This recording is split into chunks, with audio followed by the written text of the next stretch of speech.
Welcome back, everyone. We're diving into some fascinating stuff today. British administration between the world wars, specifically how they handled India, Palestine, Iraq, and the Dominions. It's a really kind of a tightrope walk they were doing, especially after World War One. Yeah, a lot on their plate, I'm sure. War debts, domestic issues back home. Plus, you've got rising nationalism brewing in all these colonies. Exactly, trying to manage all that at once. One source even went so far as to say the empire was seething with unrest by 1939. India and Egypt especially were hotbeds.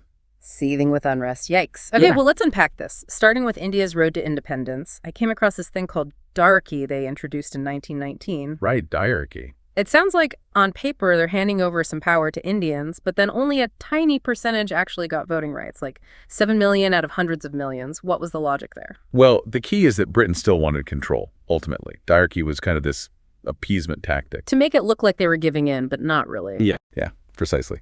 Make concessions, but without truly sharing power. Yeah. They wanted to control the pace of change. Didn't quite work out that way, though. Backfired, you'd say. Big time. I mean, look what happened. The limitations of diarchy just became this rallying cry for Indian nationalists. Yeah. And that led to the Simon Commission, then the Round Table Conferences. It all snowballed. Oh, yeah, those conferences. I remember reading about those. They were trying to hammer out some kind of plan, British and Indian leaders all together, right? Exactly, trying to find some middle ground. Yeah. But it was a tough process. And out of all that came the Government of India Act of 1935. That's the one that bumped the voting rights up to 35 million, right? Still a fraction of the population, but a big jump from before. And it also created the Reserve Bank of India, so they had more control over their own finances. Yeah, 1935 was a turning point. Britain realized they couldn't just keep things as they were. Giving India more financial control was a way to appease, but also still exert some influence. But of course, you have figures like Gandhi, who are pushing for complete independence, no compromises. And his civil disobedience movement in 1940 really turned up the heat. It's interesting how he managed to, support the war effort against the Nazis, but also demand self-rule at the same time. Yeah, that's Gandhi. Very strategic thinker. He realized that supporting the war could actually strengthen India's case. Britain was vulnerable, needed India's help. Clever. And ultimately, of course, it all led to independence in 1947. Amazing how much happened in those few decades between the wars. Okay, but let's shift gears. Palestine. I always feel like even getting a basic grasp on that is tricky. Yeah, it's a place where all the complications of British administration really come into sharp focus. Gotta remember, Palestine was strategically vital for Britain, especially with the Suez Canal right there. Lifeline to India and beyond. Exactly. So controlling Palestine wasn't just about Palestine, it was about maintaining their global power. But even setting up a simple government there proved to be a huge headache. From what I've read, it sounds like it. In 1920, they tried to establish a civilian government, but there were these deep divisions within the British administration itself. You had officials back in London who were more sympathetic to the Zionist cause, but the officials actually in Palestine on the ground were often more aligned with the Arab perspective. Oh, wow. So the British government was kind of internally conflicted, mirroring the growing tensions between Arabs and Jews in Palestine itself. Yeah, and then you add in the land disputes, the increasing Jewish migration from Europe, and it's just a powder keg. It makes sense. And I remember reading that between 1926 and 1936, the Jewish population in Palestine actually tripled, going from 150,000 to 400,000. Right, huge demographic shift. Yeah. Which obviously just fueled the existing tensions even more. And this is the backdrop against which the Peel Commission in 1937 recommends partitioning Palestine. The famous partition plan, which, if I recall, was met with pretty fierce resistance from both sides. Yeah, you could say that. And it raises the question, was this a genuine attempt at a solution or just Britain trying to extract themselves from a mess they created? Historians still debate that one. Interesting. But either way, things in Palestine were clearly spiraling out of control. And then you have groups like the Stern Gang emerging, engaging in terrorism. Right, another layer of complexity. Violence escalating on all sides. The assassination of Lord Moyne in 1944, the British minister for the Middle East, that really drives home how dangerous things had become. Absolutely a turning point. It seems like at that point, Britain realized they'd bitten off more than they could chew. And that leads to them, in 1947, handing the whole mess over to the newly formed United Nations. The very first UN involvement in an international conflict. And as we know, didn't exactly lead to a peaceful resolution. So Palestine, more than Britain could handle. They pass the buck to the UN, but the conflict rages on. Makes you wonder, were there any places where they actually succeeded in navigating this tricky period between the wars? Well, let's look at Iraq, another case study in how Britain tried to balance control with that rising tide of nationalism. And, the echoes of their actions are still being felt today. Okay, so rewind back to World War I. British capture Baghdad in 1917, get a mandate over Iraq from the League of Nations. But I'm guessing the Iraqi people weren't exactly thrilled about being ruled by yet another empire. You guessed right. In 1920, a major revolt erupts, fueled by this fatwa declaring it against Islamic law to be ruled by non-Muslims. And this wasn't some small uprising either. Thousands of soldiers died on both sides. Wow, that's a sobering reminder of what these power struggles actually cost in human lives. Seems like the British had a habit of underestimating just how much people wanted self-determination. The 1920 revolt definitely forced them to rethink their approach. So you have the Cairo Conference in 1921 leading to a kind of compromise. Compromise? How so? Okay, so Iraq would get some self-governance, but still under British influence, of course, and they install Faisal Arai from the Hashemite dynasty as king. A bit of a puppet ruler situation, then. Someone to keep things stable, not make too many waves. It was a pragmatic move, at least from Britain's perspective. And to really solidify their control, they signed the Anglo-Iraqi Treaty in 1922, and then another one in 1930. Okay, so 2 treaties. What did those lay out? Well, they gave Britain the right to maintain military bases in Iraq, influence their government, and crucially, access those Iraqi oil resources. Lots of oil in Iraq. Ah, I see. So even though Iraq officially becomes independent in 1932, the British are still pulling strings behind the scenes. Seems like they wanted to have their cake and eat it too. Trying to balance those competing desires, yeah. Granting independence in name, but holding on to the things that really matter to them. It was a delicate balancing act with long-lasting consequences for Iraq, good and bad. So we're seeing this pattern. India, Palestine, Iraq, Britain juggling control with the growing demands for self-determination. But what about the dominions? The colonies that had already gained some independence, like Canada, Australia, were things smoother there? That's where the story gets even more interesting. While dealing with revolts and unrest in places like Iraq, they're also trying to redefine their relationships with these more autonomous colonies, the dominions. And that's where the creation of the Commonwealth in 1931 comes in. It was a strategic move, you could say, to keep those ties, those relationships, even as these former colonies were becoming more and more independent. Okay, so the Commonwealth, was it like a club, kind of, for ex-British colonies, Yeah. a way to maintain some influence, or was it more symbolic, just for show? It was a bit of both, honestly, designed to encourage cooperation, keep those shared interests going. But it wasn't like this super strict, unified thing either. Each dominion doing its own thing, to some extent. Right. Each relationship was unique. And the Statute of Westminster, passed in 1931, really shows this dynamic. Yeah, Statute of Westminster, that one rings a bell. Basically, it gave more freedom to govern themselves, right? To dominions like South Africa, Australia, New Zealand. They could pass laws without needing Britain's okay. Exactly. A big step towards acknowledging their independence, their sovereignty.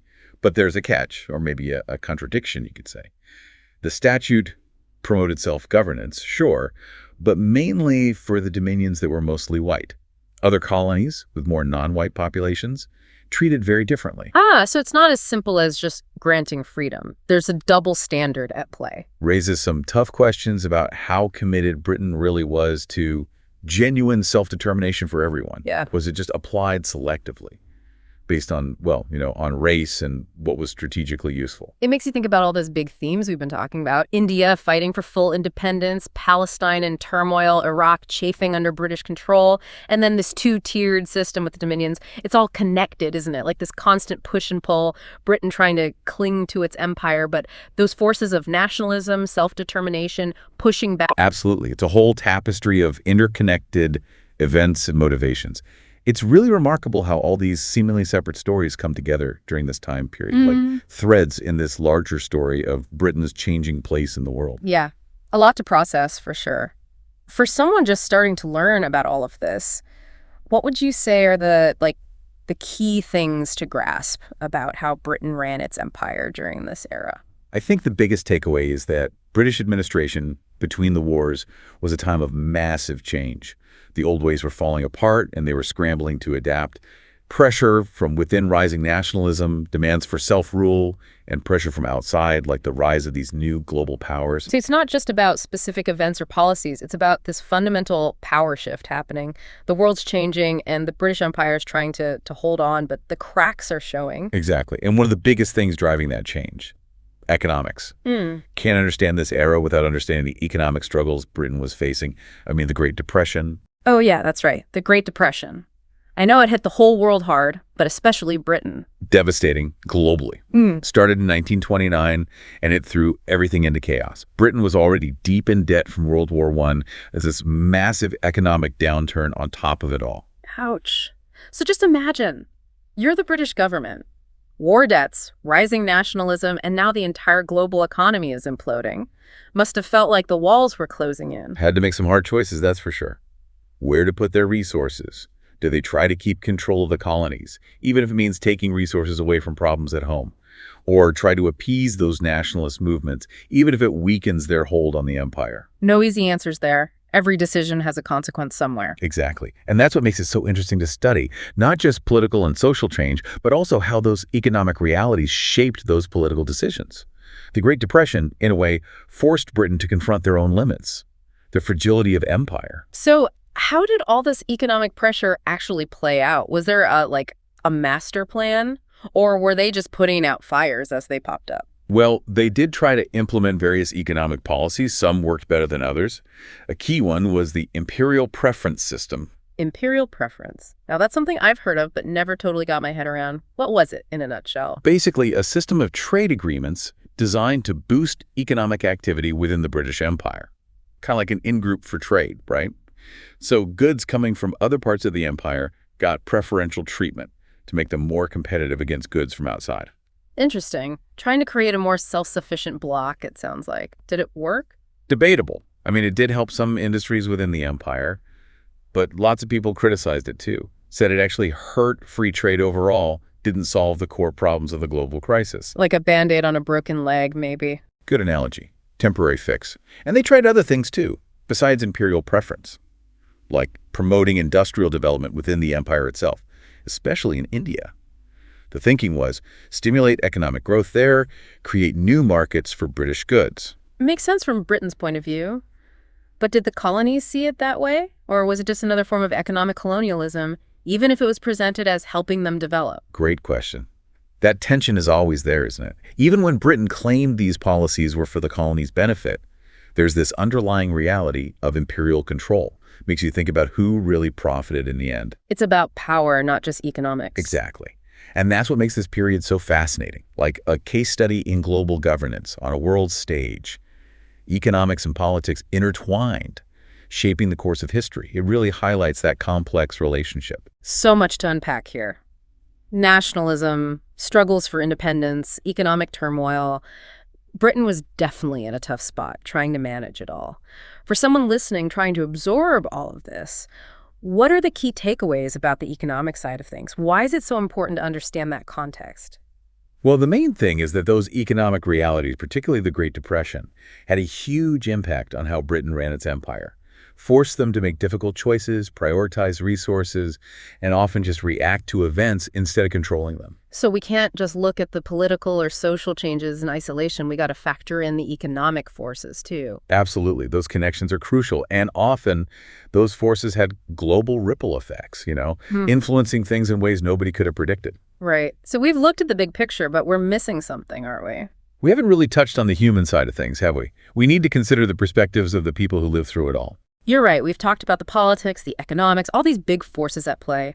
But we're missing the human element, aren't we? The actual people who lived through it all. Exactly. It's easy to get caught up in those big picture things, the policies, the treaties, the wars.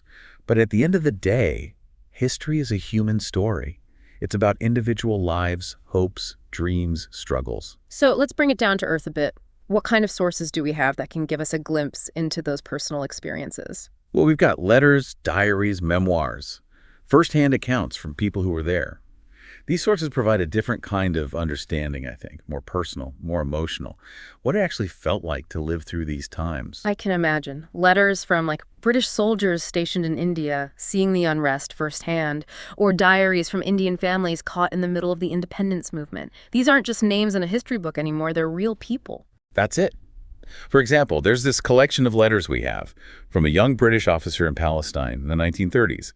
He talks about becoming sympathetic to the Zionist cause, but also his frustration with his own government's policies. He saw them as contradictory, ultimately doing more harm than good. So even within the British administration, there were doubts, different viewpoints. Shows you how complicated it all was. Yeah, no easy answers. And we see that same complexity in accounts from the colonies, too. There's this memoir from an Indian woman who took part in Gandhi's Salt March in 1930. She writes about feeling empowered, defying the British, but also terrified of what might happen. Right. These weren't just political movements. They were driven by real people who were putting their lives on the line. And their stories, their voices, are just as valuable as any official historical record. Maybe even more so. It makes history come alive, right? Less about the textbooks, more about real people. Exactly. It humanizes the past.